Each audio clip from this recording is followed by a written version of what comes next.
Performance, power, low running costs, and emissions. Do EVs really live up to their reputation as being far more efficient than regular petrol or diesel cars?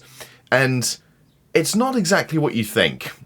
My name's David from Eden Motor Group, and today we're finding out just how efficient are EVs really.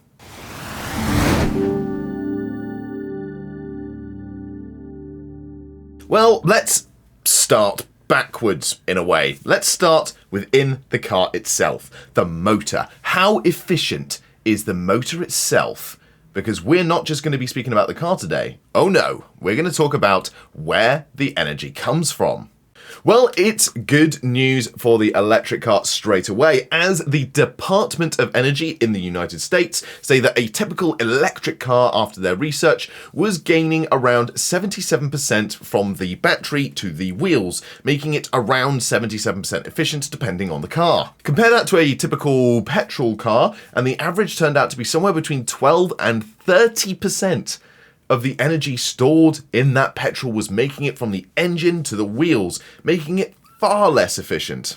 For a typical combustion engine, the energy has to go from the engine all the way through drivetrains and gearboxes, and then finally to the wheels, whereas in an EV, there is essentially no middleman. You could actually attach the electric motor directly to each wheel if necessary, meaning there's only one piece to go from one to the other.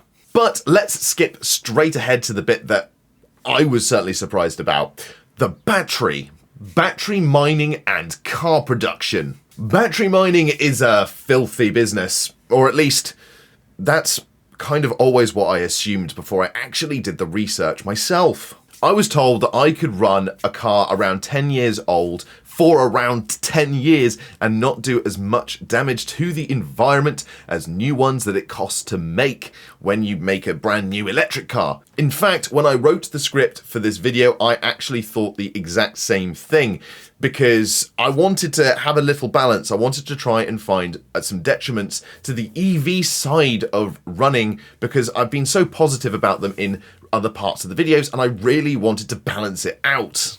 Now, I need to lean forward to read this because I don't have my glasses on because of reflections, and this is a incredible acronym. So, the EPRI-NRDC, which was a huge study to find out if EVs can dramatically reduce carbon pollution from transportation and improve the quality of the air, more importantly, was conducted by the US. They found that an average EV will produce around half as much CO2 as a petrol car. And that includes emissions from the manufacturing of the battery from the factory as well. The analysis showed that even if an EV is powered by a coal plant, i.e. you're burning coal to get to your car to charge it, it's still cleaner than using an internal combustion engine vehicle. Don't forget, if you learned something new and learned that this was the case from this video, hit the like button, because hitting the like button will help us out massively and will let me know that you want more content like this in the future. And let's say if this video gets over 15 likes, I'll create a video where I do a drive in my own personal EV, doing a journey that I know I won't be able to complete in just a single charge. And I'm going to have to charge at least twice on the journey, and we'll go on an adventure together, see the downsides and the upsides of long-range EV driving.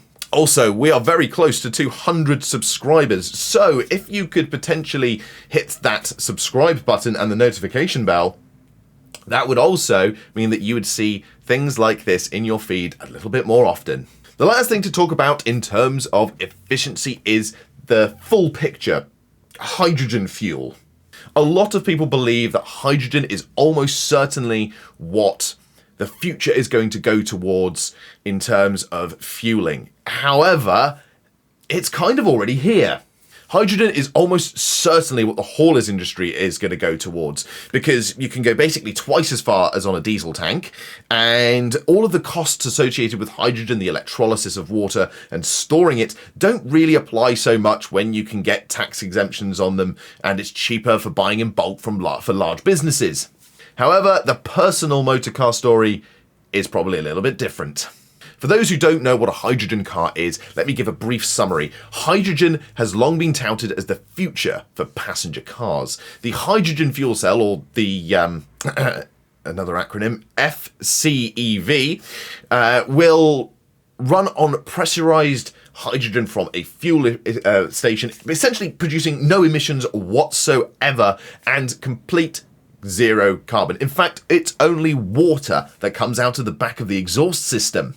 So it seems that all of the benefits for the hydrogen for the personal motor car is there. But unfortunately, hydrogen has got a similar problem to petrol. The energy must move through multiple forms and facets before it hits the car, from the factory to the wire to the gas to the wire to the... you understand. This is what is known as the energy vector transition.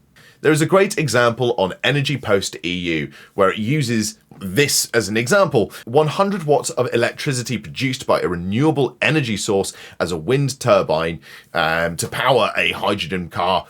That energy has to be converted into hydrogen.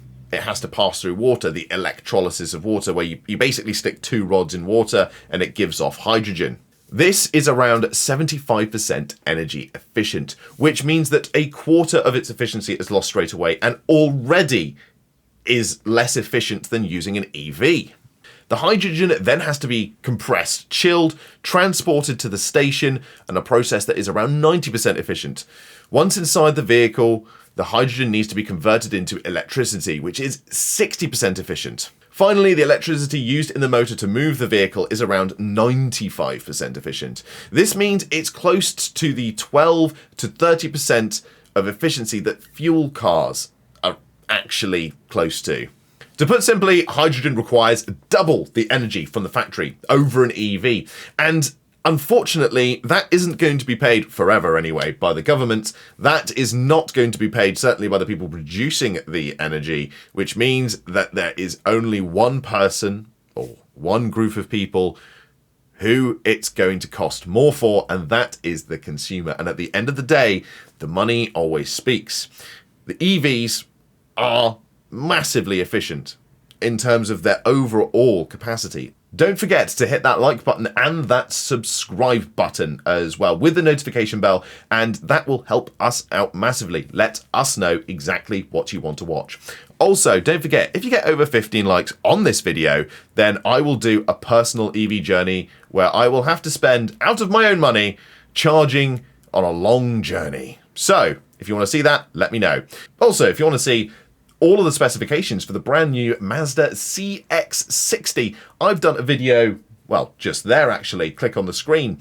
And if you want to see maybe something about how much does it cost to charge an EV in the UK, then hit that side of the screen and we'll see you next time. Thank you very much for watching. Have a very good day.